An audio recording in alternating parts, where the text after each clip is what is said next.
Jet set बीज में आपको स्वागत करता हूं। आज का टॉपिक में हम बात करेंगे अमेरिका जो इंडिया के ऊपर 25 + 25 टोटल 50% टैरिफ लगाया है इंपोर्ट ड्यूटी। तो आगे इंडिया को क्या अल्टरनेटिव कंट्रीज़ को देखना चाहिए उसके ऊपर हम डिटेल्स में बात करेंगे।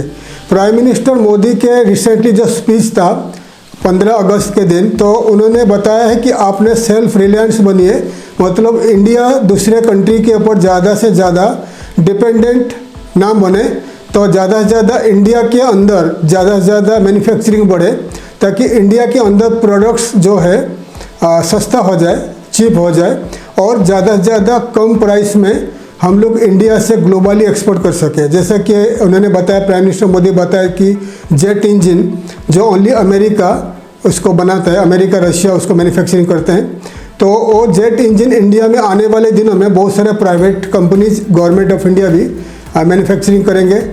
सेमीकंडक्टर हो गया, ईवी बैटरी हो गया, तो बहुत सारे प्रोडक्ट जो इंडिया में बनता नहीं है, मैन्युफैक्चरिंग नहीं होता है, तो आने वाले दिनों में इंडिया में मैन्युफैक्चरिंग आगे बढ़ेगा। तो इंडिया में जब मैन्युफैक्चरिंग आगे बढ़ेगा तो इंडिया में प्रोडक्ट चीप हो जाएगा। इंडिया चाइना के ऊपर ज़्यादा डिपेंड नहीं करेगा, क्योंकि अभी भी इंडिया चाइना से ज़्यादा प्रोडक्ट्स इंपोर्ट करता है, क्योंकि इंडिया में इतना मैन्युफैक्चरिंग नहीं है। तो इसलिए हमारा जो इंडिया का डिपेंडेंसी ऑन चाइना ये कम होना चाहिए। तो आने वाले दिनों में ज़्यादा से ज़्यादा मैन्युफैक्चरिंग बढ़ना चाहिए, ठीक है। और अमेरिका फ़िलहाल जब तक अमेरिका का प्रेजेंट गवर्नमेंट है तब तक शायद ये 50% टैरिफ रहेगा।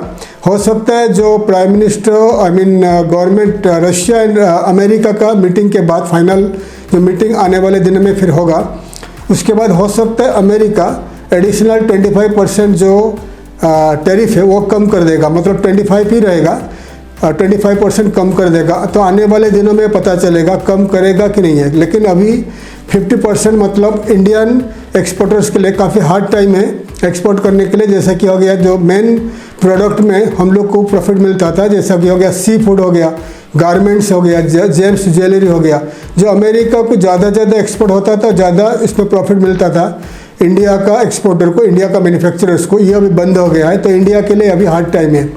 तो अभी आप लोगों को कौन सा कंट्री को आगे देखना चाहिए उसके ऊपर हम बात करेंगे। तो फर्स्ट हो गया आपका यूरोपियन यूनियन और यूके के साथ इंडिया का अभी रिसेंटली साइन हुआ है आपका जो ट्रेड डील, आपका फ्री ट्रेड एग्रीमेंट हुआ है, FTA एग्रीमेंट हुआ है, और यूके का पार्लियामेंट में अभी अप्रूव होने वाला है, हो जाएगी। तो recently prime minister Modi UK visit किए थे और ये साइन हो चुका है। तो आने वाले दिनों में यूके को आप टारगेट करिए, यूके भी बड़ा मार्केट है, परचेसिंग पावर काफ़ी हाई है। उसके बाद आता है आपका यूरोपियन यूनियन। यूरोपियन यूनियन में जो 31 कंट्रीज़ है, तो ये यूरोपियन यूनियन के साथ इंडिया का आने वाले दिनों में FTA free trade agreement sign होगी। अभी नेगोशिएशन चल रहा है, बातचीत चल रहा है। अगर ये फ्री ट्रेड एग्रीमेंट हो जाता है तो यूरोपियन यूनियन में जो टोटल कंट्रीज है ज़्यादा से ज़्यादा इंडिया से प्रोडक्ट इंपोर्ट करेंगे। जब ये फ्री ट्रेड एग्रीमेंट हो जाएगी, इंडिया का प्रोडक्ट वहाँ पर सस्ता हो जाएगा, तो ये फ्री ट्रेड एग्रीमेंट कहते हैं। तो आप ज़्यादा से ज़्यादा यूरोपियन यूनियन को एक्सपोर्ट कर सकते हैं। यूरोपियन यूनियन ये पे करेंगे, आपका यूरो में पे करेंगे, परचेसिंग पावर काफ़ी हाई है। तो यूके एंड यूरोपियन यूनियन काफ़ी पोटेंशियल मार्केट है इंडिया के लिए। उसके बाद आप लुक एट ईस्ट के तरफ ध्यान दीजिए, मतलब एशियन कंट्रीज़ के बारे में बताया था आपको लास्ट वीडियो में।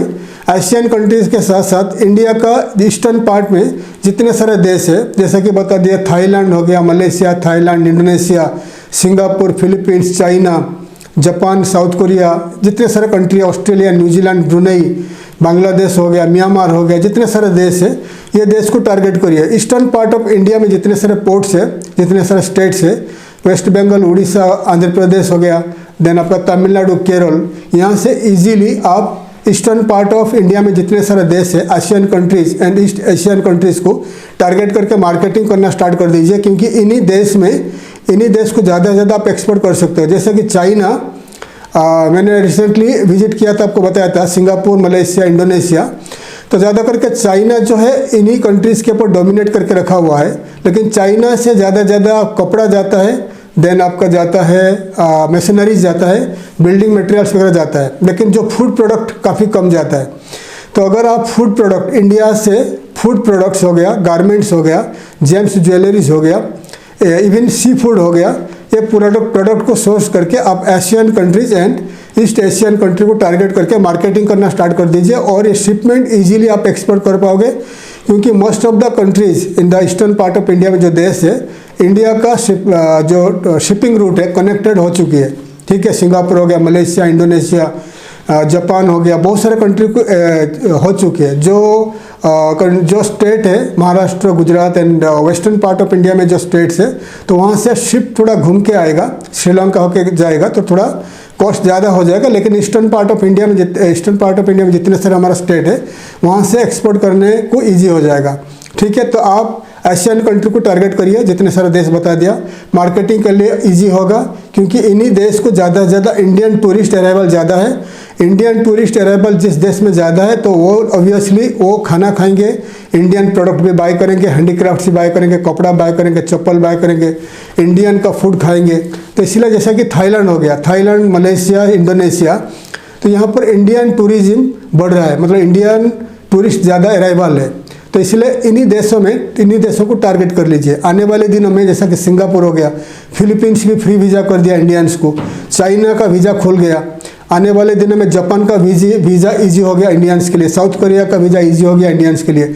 तो जो देश में इंडियंस का ज़्यादा अराइवल है, वहाँ पर इंडियन प्रोडक्ट ज़्यादा बिकेगी।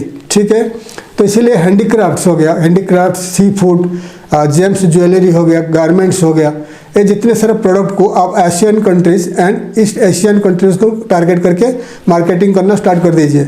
और आपको बता दिया, ये जो थाईलैंड हो गया, थाईलैंड सबसे बाय करता है, ज़्यादा से ज़्यादा इंडिया से बाय करता है काफ़ी सारे फूड प्रोडक्ट्स। तो एशियन कंट्री को टारगेट कर दीजिए। उसके बाद और भी बड़ा मार्केट हो गया आपका middle east and Africa. Middle east में हो गया आपका UAE, Saudi Arabia, Oman, Qatar, Bahrain, Kuwait, जो 6 जीसीसी कंट्रीज़ है, यहाँ पर ज़्यादा से ज़्यादा इंडियन प्रोडक्ट जाता है। यूएई एंड सऊदी अरबिया जो लार्जेस्ट ट्रेडिंग पार्टनर है इंडिया का, सबसे ज़्यादा प्रोडक्ट इंडिया एक्सपोर्ट करता है, क्योंकि मैं आपको जैसा बता दिया, जिस देश में ज़्यादा इंडियंस है वहाँ पर ज़्यादा प्रोडक्ट बिकेगी। इंडियन के साथ साथ इंडिया का नेबरिंग कंट्रीज जो लोग हैं, पाकिस्तान हो गया, नेपाल, पाकिस्तान, भूटान, म्यांमार, देन बांग्लादेश, श्रीलंका, मालदीव्स, ये जो देश है इंडिया का नेबरिंग कंट्रीज़ है, तो यहाँ का लोगों का भी खाना पीना, रहन सहन, कपड़ा वगैरह इंडियन जैसा ही है। तो जैसे अमेरिका क्यों इतना लेता था, इंपोर्ट करता था? अमेरिका में करीब 35-40 लाख इंडियंस है, और ज़्यादा से ज़्यादा भी एशियन कंट्रीज जो इंडिया का नेबरिंग कंट्रीज़ के लोग वहाँ पर ज़्यादा है, तो वहाँ पर ज़्यादा से ज़्यादा इंडियंस का भी सुपरमार्केट्स, ट्रेडिंग कंपनीज का इन्वेस्टमेंट है इन अमेरिका, तो इंडिया का प्रोडक्ट ज़्यादा वहाँ पर बिकता था। तो वैसा ही UAE, Saudi Arabia, Oman, Qatar, Bahrain, Kuwait में आप जब ट्रैवल करोगे, जाओगे, तो वहाँ पर इंडिया के साथ साथ इंडिया का सब कॉन्टिनेंट के लोग ज़्यादा वहाँ पर रहते हैं, काम करते हैं, तो इसलिए इंडिया का प्रोडक्ट ज़्यादा वहाँ बिकेगी। तो ये यूएई, सऊदी अरबिया फिलहाल लार्जेस्ट ट्रेडिंग पार्टनर है इंडिया का। तो फिर आप आने वाले दिनों में ओमान को पाओगे। ओमान इंडिया का फ्री ट्रेड एग्रीमेंट आने वाले दिनों में साइन होने वाला है, बहुत जल्द साइन होने वाला है, ऑलमोस्ट 99% अप्रूव हो चुका है और आने वाले दिनों में साइन होने वाला है। तो ओमान भी बड़ा मार्केट है, तो ओमान को भी आप 3rd लार्जेस्ट ट्रेडिंग पार्टनर बन जाएगी। उसके बाद आता है कुवैत, कतर हो गया, कुवैत हो गया, देन बहरीन हो गया, तो ये देश को आप टारगेट कर लीजिए। और नए मार्केट जैसा कि होगा जॉर्डन हो गया, इजराइल हो गया, इराक, ईरान हो गया, तो ये सब नए मार्केट को आप टारगेट कर लीजिए मिडिल ईस्ट में। तो उसके बाद आता है आपका अफ्रीका में 54 कंट्रीज़ है। 54 कंट्रीज़ में आप ज़्यादा से ज़्यादा टारगेट कर सकते हैं। इजिप्ट एक बड़ा मार्केट है, ज़्यादा पॉपुलेटेड कंट्री है इन इजिप्ट में, तो इजिप्ट भी एक टॉप ट्रेडिंग पार्टनर है इंडिया का, ज़्यादा से ज़्यादा प्रोडक्ट इजिप्ट जाता है। तो इजिप्ट हो गया, नाइजीरिया हो गया, घाना हो गया, साउथ अफ्रीका, केनिया हो गया, तंजानिया हो गया, ये जो कंट्रीज़ बता रहा हूँ, ये इंडिया का भी ट्रेडिंग पार्टनर से ज़्यादा से ज़्यादा प्रोडक्ट वहाँ पर जाता है। तो इजिप्ट, अफ्रीका जो 54 कंट्रीज़ है, बड़ा मार्केट है इंडिया के लिए। 54 कंट्रीज़ आपके आगे पड़ा है, तो आप उनको टारगेट कर लीजिए। मिडिल ईस्ट जो कंट्रीज बता दिया, आगे टारगेट कर लीजिए। उसके बाद आता है आपका Brazil, Argentina and all the south American countries, Latin American and central American countries, तो ये सब कंट्री को टारगेट कर लीजिए। फिलहाल अमेरिका के साथ जब तक प्रॉब्लम सॉल्व नहीं होता है, जब तक टैरिफ कम नहीं होता है, तब तक आप लोग एक्सपोर्टर्स अमेरिका को एक्सपोर्ट करने के लिए आपको टफ प्रॉब्लम फेस करना पड़ेगा। जैसा कि हो गया, इंडिया सबसे ज़्यादा सी फूड, श्रिम्प वगैरह अमेरिका को एक्सपोर्ट करता था, लेकिन अभी जो 50% प्लस डंपिंग ड्यूटी 10%, तो टोटल एक्सपोर्ट का जो shrimp seafood export to America 60% लग गया, टैरिफ लग गया। तो 60% लग गया तो ये वेरी डिफ़िकल्ट हो जाएगा, डिफ़िकल्ट हो गया इंडियन सी फूड एक्सपोर्टर्स के लिए अमेरिका को एक्सपोर्ट करने के लिए, क्योंकि 60% टैरिफ जब लग जाता है तो प्रोडक्ट वहाँ पर पहुँचेगा तो काफ़ी महंगा हो जाएगा और वहाँ बिकेगा नहीं। तो उसके बाद इंडिया का जो उसके बाद जो साउथ अमेरिकन कंट्री है आपका इक्वेडर में ज़्यादा श्रिम्प सी फूड वहाँ पर वो लोग प्रिपेयर करता है, बनाता है, एग्रीकल्चर कल्टीवेशन करता है, ग्रो करता है, सी फूड को ग्रो करता है।